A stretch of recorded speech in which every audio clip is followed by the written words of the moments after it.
ਫਾਜ਼ਿਲਕਾ ਸਮਾਚਾਰ web TV ਦੇਖ ਰਹੇ ਦਰਸ਼ਕਾਂ ਦਾ ਸਵਾਗਤ ਹੈ। ਨਸ਼ਾ ਵਿਰੁੱਧ ਅੰਦੋਲਨ ਪੰਜਾਬ ਦੀ ਜਵਾਨੀ ਨੂੰ ਨਸ਼ਾ ਮੁਕਤ ਕਰਨ ਲਈ ਆਮ ਲੋਕਾਂ ਦਾ ਸਾਂਝਾ ਅੰਦੋਲਨ ਹੈ। ਰਾਜਪਾਲ ਪੰਜਾਬ ਸਾਰੀ ਰਾਜਸੀ ਸਮਾਜਿਕ ਤੇ ਧਾਰਮਿਕ ਸੰਸਥਾਵਾਂ ਨੂੰ ਨਸ਼ਾ ਵਿਰੁੱਧ ਲੋਕ ਅੰਦੋਲਨ ਦਾ ਹਿੱਸਾ ਬਣਨ ਲਈ ਖੁੱਲ੍ਹਾ ਸੱਦਾ। ਰਾਜਪਾਲ ਪੰਜਾਬ ਦੀ ਅਗਵਾਈ ਹੇਠ ਫਾਜ਼ਿਲਕਾ ਵਿਖੇ ਸੰਜੀਵ ਪੈਲਸ ਤੋਂ ਘੰਟਾਘਰ ਤੱਕ ਨਸ਼ਾ ਖਿਲਾਫ ਪੈਦਲ ਯਾਤਰਾ। ਹੁਣ ਖਬਰ ਵਿਸਤਾਰ ਨਾਲ। ਪੰਜਾਬ ਨੂੰ ਨਸ਼ਾ ਕਰਨਾ ਮੁਕਤ ਕਰਕੇ ਮੁੜ ਤੋਂ ਰੰਗਲਾ ਪੰਜਾਬ ਬਣਾਉਣਾ ਵਿੱਚ ਸਰਕਾਰ ਲੱਗੀ ਹੋਈ ਹੈ ਤੇ ਇਸੇ ਤਹਿਤ ਹੀ ਸਰਕਾਰ ਵੱਲੋਂ ਨਸ਼ਾ ਤਸਕਰਾਂ ਦੇ ਸ਼ਿਕੰਜਾ ਕੱਸਿਆ ਗਿਆ ਹੈ। ਨਸ਼ਿਆਂ ਦਾ ਖਾਤਮਾ ਕਰਨਾ ਸਾਡੀ ਸਾਰਿਆਂ ਦੀ ਸਾਂਝੀ ਜ਼ਿੰਮੇਵਾਰੀ ਵੀ ਬਣਦੀ ਹੈ, ਤਾਂ ਹੀ ਪੰਜਾਬ ਮੁੜ ਤੋਂ ਪਹਿਲਾਂ ਵਰਗਾ ਰੰਗਲਾ ਪੰਜਾਬ ਬਣ ਸਕੇ। ਨਸ਼ਾ ਵਿਰੁੱਧ ਅੰਦੋਲਨ ਪੰਜਾਬ ਦੀ ਜਵਾਨੀ ਨੂੰ ਨਸ਼ਾ ਮੁਕਤ ਕਰਨ ਲਈ ਆਮ ਲੋਕਾਂ ਦਾ ਸਾਂਝਾ ਅੰਦੋਲਨ ਹੈ। ਇਹ ਪ੍ਰਗਟਾਵਾ ਮਾਨਯੋਗ ਰਾਜਪਾਲ ਪੰਜਾਬ ਦੇ ਸ਼੍ਰੀ ਗੁਲਾਬ ਚੰਦ ਕਟਾਰੀਆ ਨੇ ਫਾਜ਼ਿਲਕਾ ਜ਼ਿਲ੍ਹੇ ਵਿੱਚ ਨਸ਼ਿਆਂ ਵਿਰੁੱਧ ਸੰਜੀਵ ਪੈਲਸ ਤੋਂ ਘੰਟਾਘਰ ਤੱਕ ਕੱਢੀ ਗਈ ਵਿਸ਼ਾਲ ਪੈਦਲ ਯਾਤਰਾ ਦੀ ਅਗਵਾਈ ਕਰਨ ਮੌਕੇ ਕੀਤਾ। ਇਹ ਪੈਦਲ ਯਾਤਰਾ ਵਿੱਚ ਕਈ ਯੂਨੀਵਰਸਿਟੀ ਉਪ ਕੁਲਪਤੀ, ਸਕੂਲਾਂ ਅਤੇ ਕਾਲਜਾਂ ਦੇ ਮੁਖੀ, NGO, ਸਮਾਜਿਕ ਸੰਸਥਾਵਾਂ ਨੇ ਜੁਆਰੀਆਂ ਅਤੇ ਉਗੀਆਂ ਸ਼ਕਤੀਆਂ ਨੇ ਵੱਡੀ ਗਿਣਤੀ ਵਿੱਚ ਸ਼ਿਰਕਤ ਕਰਦੇ ਨਸ਼ਾ ਮੁਕਤ ਪੰਜਾਬ ਬਣਾਉਣ ਦਾ ਸੰਕਲਪ ਲਿਆ। ਇਸ ਰੈਲੀ ਨੂੰ ਸਫਲ ਬਣਾਉਣ ਵਿੱਚ ਸਥਾਨਕ KGF ਸੰਸਥਾ ਦਾ ਸਹਿਯੋਗ ਰਿਹਾ। ਇਸ ਮੌਕੇ ਰਾਜਪਾਲ ਨੇ ਕਿਹਾ ਕਿ ਨਸ਼ਾ ਕਾਰਨ ਸਿਰਫ ਵਿਅਕਤੀ ਦਾ ਹੀ ਨਹੀਂ ਸਗੋਂ ਪੂਰੇ ਸਮਾਜ ਦਾ ਭਾਰੀ ਨੁਕਸਾਨ ਹੁੰਦਾ ਹੈ, ਜਿਸ ਨਾਲ ਪੂਰੇ ਦੇਸ਼ ਦਾ ਨੁਕਸਾਨ ਹੁੰਦਾ ਹੈ। ਇਸ ਲਈ ਇਸ ਬੁਰਾਈ ਨੂੰ ਜੜੋਂ ਖਤਮ ਕਰਨ ਲਈ ਸਾਂਝੀ ਕੋਸ਼ਿਸ਼ ਲਾਜ਼ਮੀ ਹੈ। ਉਹਨਾਂ ਕਿਹਾ ਕਿ ਸਾਨੂੰ ਆਪਣੇ ਗੁਰੂਆਂ ਦੇ ਬਲੀਦਾਨਾਂ ਤੇ ਸਿੱਖਿਆ ਲੈਣੀ ਚਾਹੀਦੀ ਹੈ। ਸਾਡੇ ਦੇਸ਼ ਭਗਤਾਂ, ਬਹਾਦਰ ਫੌਜ ਦੇ ਜਵਾਨਾਂ ਨੇ ਸਾਡੇ ਦੇਸ਼ ਲਈ ਰੱਖਿਆ ਲਈ ਆਪਣੀਆਂ ਜਾਨਾਂ ਤੱਕ ਕੁਰਬਾਨ ਕਰ ਦਿੱਤੀਆਂ। ਅਸੀਂ ਇਸ ਛੋਟੀ ਜਿਹੀ ਨਸ਼ਿਆਂ ਦੀ ਅਲਾਮਤ ਨੂੰ ਖਤਮ ਨਹੀਂ ਕਰ ਸਕਦੇ। ਇਹ ਸਾਡਾ ਧਾਰਮਿਕ ਅਤੇ ਨੈਤਿਕ ਫਰਜ਼ ਬਣਦਾ ਹੈ ਕਿ ਇਸੇ ਬਿਮਾਰੀ ਨੂੰ ਜੜੋਂ ਮਿਟਾਈਏ।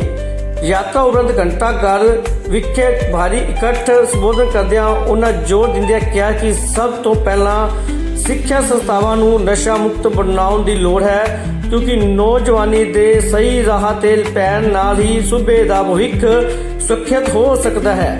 ਉਹਨਾਂ ਕਿਹਾ ਕਿ ਪੰਜਾਬ ਸਰਕਾਰ ਵੱਲੋਂ ਨਸ਼ਿਆਂ ਵਿਰੁੱਧ ਏਜ ਵਾਈਜ਼ ਮੁਹਿੰਮ ਚਲਾਈ ਜਾ ਰਹੀ ਹੈ, ਜਿਸ ਨੂੰ ਸਫਲ ਬਣਾਉਣ ਲਈ ਸਿੱਖਿਆ ਸੰਸਥਾਵਾਂ, ਧਾਰਮਿਕ ਸੰਸਥਾਵਾਂ, ਸਮਾਜਿਕ ਸੰਸਥਾਵਾਂ, ਸਮੂਹ ਰਾਜਨੀਤਿਕ ਪਾਰਟੀਆਂ, ਪੰਚਾਇਤਾਂ ਅਤੇ ਆਮ ਲੋਕਾਂ ਨੂੰ ਇਕੱਠੇ ਹੋ ਕੇ ਇਹ ਲੜਾਈ ਲੜਨੀ ਪਵੇਗੀ। ਹੁਣ ਖਬਰ ਵਿਸਤਾਰ ਨਾਲ।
कार्तिक स्टेट फ्लो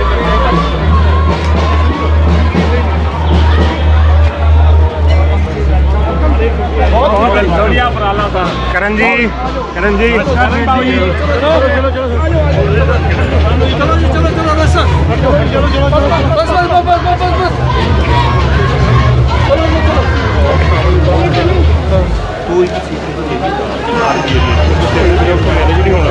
मीडिया का रौला पै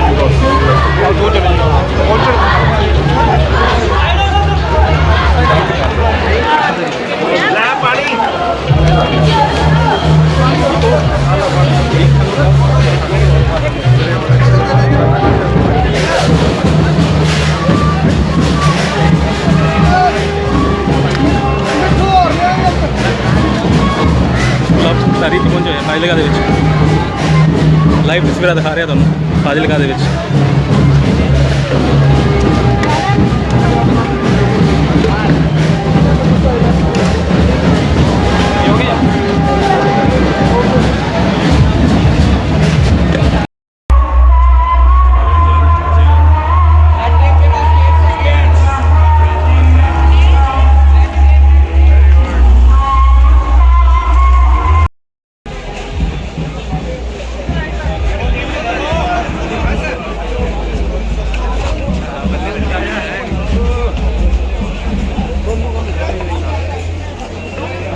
करना बना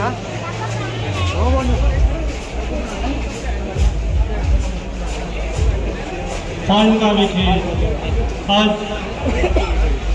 ਨਸ਼ਾ ਵਿਰੋਧ ਪੈਦਲ ਯਾਤਰਾ ਦੀ ਅਗਵਾਈ ਕਰਕੇ ਮਾਨਯੋਗ ਰਾਜਪਾਲ ਸ੍ਰੀ ਗੁਲਾਬ ਚੰਦ ਕਟਾਰੀਆ ਜੀ ਸਮਾਜ ਨੂੰ ਇੱਕ ਮਜ਼ਬੂਤ ਅਤੇ ਪ੍ਰੇਰਕ ਸੁਨੇਹਾ ਦੇ ਰਹੇ ਹਨ।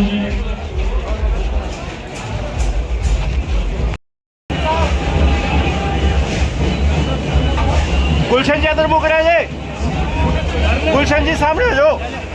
गुलशन जी सामने हो जाओ।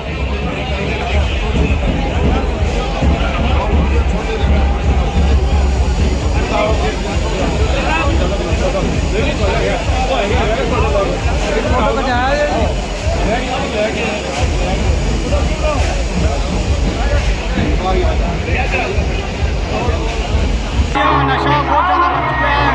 ਇਸ ਕਰਕੇ ਆਓ ਆਪਾਂ ਸਾਰੇ ਰਲ ਮਿਲ ਕੇ ਇਹ ਗੈਰ ਰਾਜਨੀਤਿਕ ਜਿਹੜੀ ਹੈ ਸਭਾ ਜਿਹੜੀ ਆ ਬੁਲਾਈ ਗਈ ਹੈ ਯਾਤਰਾ, ਤੇ ਤੁਸੀਂ ਸਾਰੇ ਸ਼ਹਿਰ ਵਾਸੀਆਂ ਦਾ ਮਨ ਦੇਖ ਰਹੇ ਹੋ ਕਿ ਕਿਸ ਤਰ੍ਹਾਂ ਜਿਹੜਾ ਸ਼ਹਿਰ ਵਾਸੀ ਜਿਹੜੇ ਆ ਲੱਗੇ ਹੋਏ ਆ, ਸਾਰਾ ਸਹਿਯੋਗ ਕਰ ਰਹੇ ਆ। ਇਹਨਾਂ ਸਾਰਿਆਂ ਦਾ ਧੰਨਵਾਦ ਕਰਦੇ ਆ ਜਿਨ੍ਹਾਂ ਨੇ, ਕਰਨ ਗਲੋਤਰਾ ਜੀ ਦਾ ਖਾਸ ਕਰਕੇ ਧੰਨਵਾਦ ਕਰਦੇ ਆ ਜਿਨ੍ਹਾਂ ਨੇ ਇੰਨੀ ਵੱਡੀ ਵਿਵਸਥਾ ਬਣਾਈ। ਤੁਹਾਡੇ ਵੱਲ ਇੱਕ ਨੰਬਰ ਜਾਰੀ ਕੀਤਾ ਗਿਆ ਕਿ ਕੋਈ ਨਸ਼ਾ ਵੇਚਦਾ ਹੈ ਤੇ ਤੁਸੀਂ ਤੁਹਾਡੇ ਨਾਲ ਕੰਟੈਕਟ ਕਰੇ, ਕਿਹੜਾ ਨੰਬਰ ਹੈ? ਮੈਂ ਤਾਂ ਕਹਿੰਦਾ ਵੀ ਕੋਈ ਨਸ਼ਾ ਵੇਚਦਾ ਸਭ ਤੋਂ ਪਹਿਲਾਂ ਪੰਜਾਬ ਪੁਲਿਸ ਤੇ ਐਸਐਸਪੀ ਸਾਹਿਬ ਨਾਲ ਕੰਟੈਕਟ ਕਰੇ, ਤੇ ਫਿਰ ਵੀ ਨਾ ਹੋਵੇ ਤੇ ਉੱਪਰ ਤੱਕ ਜਿਹੜੀ ਆ ਕੰਪਲੇਂਟਾਂ ਕਰਨ, ਕਿਉਂਕਿ ਆਪਣੇ ਆਉਣ ਵਾਲੀ ਪੀੜ੍ਹੀ ਨੂੰ ਆਪਾਂ ਬਚਾ ਸਕੀਏ। ਕਾਲਜਾਂ ਦੇ ਵਿਦਿਆਰਥੀ ਸ਼ਾਮਲ ਹੋਏ ਹਨ ਜੋ ਮਾਨਯੋਗ ਰਾਜਪਾਲ ਜੀ ਨਾਲ ਇਸ ਯਾਤਰਾ ਵਿੱਚ ਪੈਦਲ ਚੱਲ ਕੇ ਆ ਰਹੇ ਹਨ। ਮਾਨਯੋਗ ਗਵਰਨਰ ਪੰਜਾਬ ਸ੍ਰੀ ਗੁਲਾਬ ਚੰਦ ਕਟਾਰੀਆ ਜੀ ਅੱਜ ਦੀ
मैं बहुत बहुत अभिनंदन करना चाहता हूँ कि आप सबने आज हमारी इस नशा मुक्त पैदल यात्रा को जो आपने सम्मान दिया, हमको आशीर्वाद दिया, इसके लिए मैं फाजिल्का के सभी वासियों का बहुत बहुत धन्यवाद करता हूँ। आज हम सब आपके सामने एक उद्देश्य लेकर आए हैं, नशा मुक्त पंजाब बने, रंगला पंजाब बने, युद्ध के विरुद्ध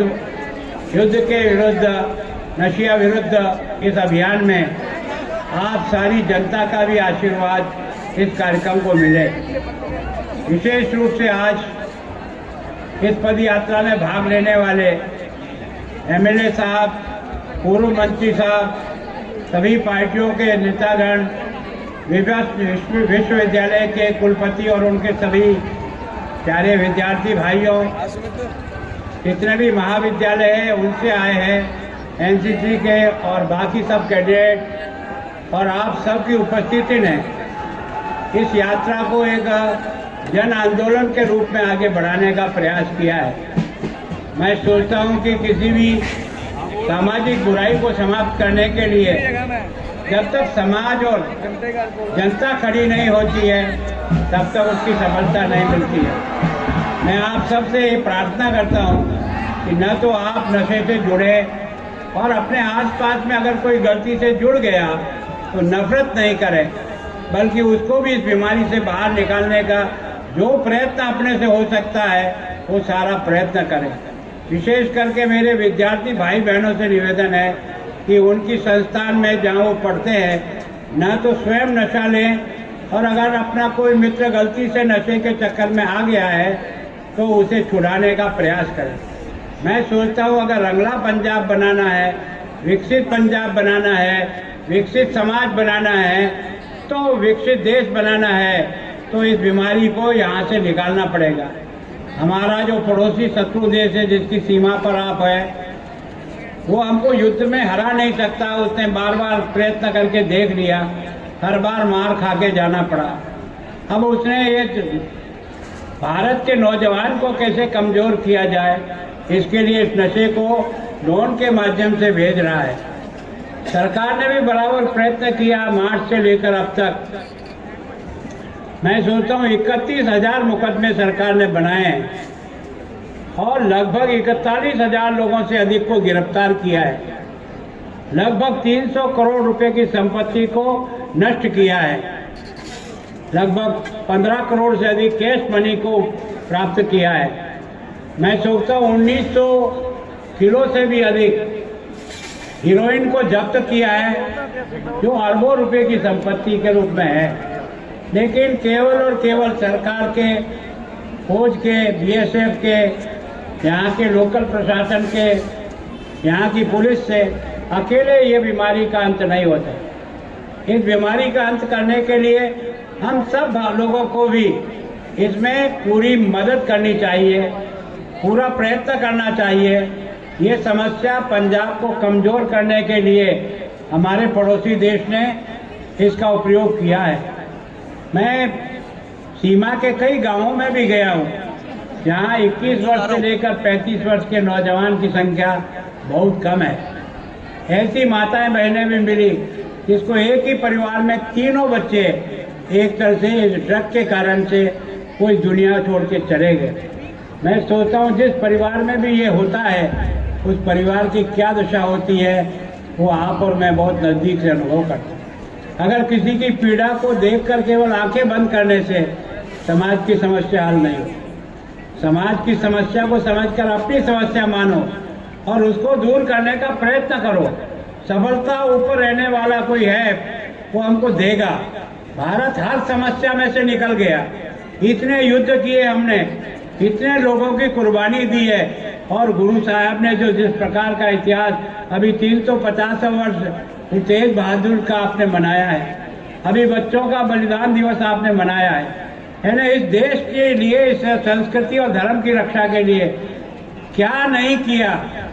वो अगर पंजाब केवल नशे की बीमारी के कारण से अगर घायल हो जाता है, अपनी हालत खराब होती है, तो आपका मेरा धर्म बनता है। अपने पुरखों ने जान देकर के भी आपको और मैं जो ये अच्छा देश दिया है। देश की आज़ादी में कितने सैनिक कुर्बान हुए होंगे, देश की सीमा रक्षा में कितने लोग बलिदान हुए होंगे। उन सब के द्वारा किए गए प्रयत्न, मैं सोचता हूँ भगत सिंह की उम्र क्या थी, है ना, उसकी मूँछों के बाल नहीं आने शुरू हुए थे। हे मदनलाल ढींगड़ा कौन था, ये सारे लोगों, लाला लाजपत राय ने ये सारा बलिदान दिया किसके लिए? अपने देश को अच्छा बनाने के लिए। जब उन्होंने देश बनाने के लिए अपनी कुर्बानी दे दी है, तो क्या हम पसीना बहाकर इस बीमारी का इलाज नहीं कर सकते? अगर सच्चे मन से करेंगे तो हमें कोई न कोई शक्ति पूरी मदद करेगी, ऐसा मेरा विश्वास है। और इसलिए ये आंदोलन मेरा आंदोलन नहीं है, किसी राजनीतिक पार्टी का आंदोलन नहीं है, किसी नेता का आंदोलन नहीं है, ये जनता का आंदोलन बने, ये मैं आपसे हाथ जोड़ के प्रार्थना करता हूँ। आप सब लोग इससे जुड़िए और अपने मन से अपने आजू बाजू जहाँ भी कहीं नशा है उसको प्रशासन तक पहुँचाने का प्रयास करें। अब तो सरकार ने भी दूसरा फेज शुरू किया है 7 जनवरी से। मैं सोचता हूँ उनमें अब छापामारी युद्ध होकर हर गांव में भी कहीं नशा होगा, कहीं छिपा भी होगा, तो उसको निकाल करके बाहर लाएंगे। सरकार अपना काम करेगी, लेकिन सरकार को भी बिना मदद के आपके काम नहीं होगा। सेना लड़ती है सीमा पर जब हमारा नागरिक उस सीमा के पहरेदारी के साथ अपनी जान लगा के उसके बाजू में खड़ा रहता है ना, तब हमारे फौज की ताकत 4 गुनी बन जाती है। अगर हम सब लोग प्रयास करेंगे तो निश्चित रूप से होगा। मैं सोचता हूँ कि आज जो भी भाई यहाँ मेरे साथ इस पद यात्रा में आए हैं, जो विद्यार्थी आए हैं, जो नेता आए, जो पार्टी प्रमुख आए, जो धार्मिक संस्थाओं के लोग आए, उन सबका मैं बहुत हृदय झुकाकर उन सबको प्रणाम करता हूँ और उन सबका और जनता का आशीर्वाद मिले, जिसके कारण से हम अपने इस उद्देश्य को में सफल हो सके। मेरा विश्वास है आप जनता का, प्रभु का निश्चित रूप से हमको आशीर्वाद मिलेगा। हम अपने लक्ष्य में सफल होंगे। जब अपना रंगला पंजाब बनेगा तब हमारे सपनों का पंजाब बना लेंगे, ऐसा मेरा विश्वास है। एक बार आप सब लोग जो इस यात्रा में चले हैं और जिन्होंने स्वागत किया है उन सब का धन्यवाद करता हूँ। यहाँ के प्रशासन का धन्यवाद करता हूँ जिन्होंने इस कार्यक्रम की तैयारी के लिए अपनी पूरी मेहनत जुटाई है। विशेष करके करण गहलोतरा जी, इनके सारे साथियों ने भी इस तरह से मेहनत करके इस कार्यक्रम को इस ऊंचाई पर लाने का प्रयत्न किया। और मैंने भी देखा कि पिछली बार 26 जनवरी का तिरंगा मैंने भी सीमा के क्षेत्र में आकर के किया। इसके पीछे मेरा मंतव्य यह है, सीमा का अंतिम गांव ये भारत का पहला गांव है। अगर वो तरक्की करेगा तो भारत तरक्की करेगा, और वो कमजोर है तो भारत कमजोर रहेगा। इस बात को समझ करके देश के प्रधानमंत्री भी हमें बार बार आदेश देते हैं कि जाओ बॉर्डर के किसी गांव में जाकर रात को विश्राम करो।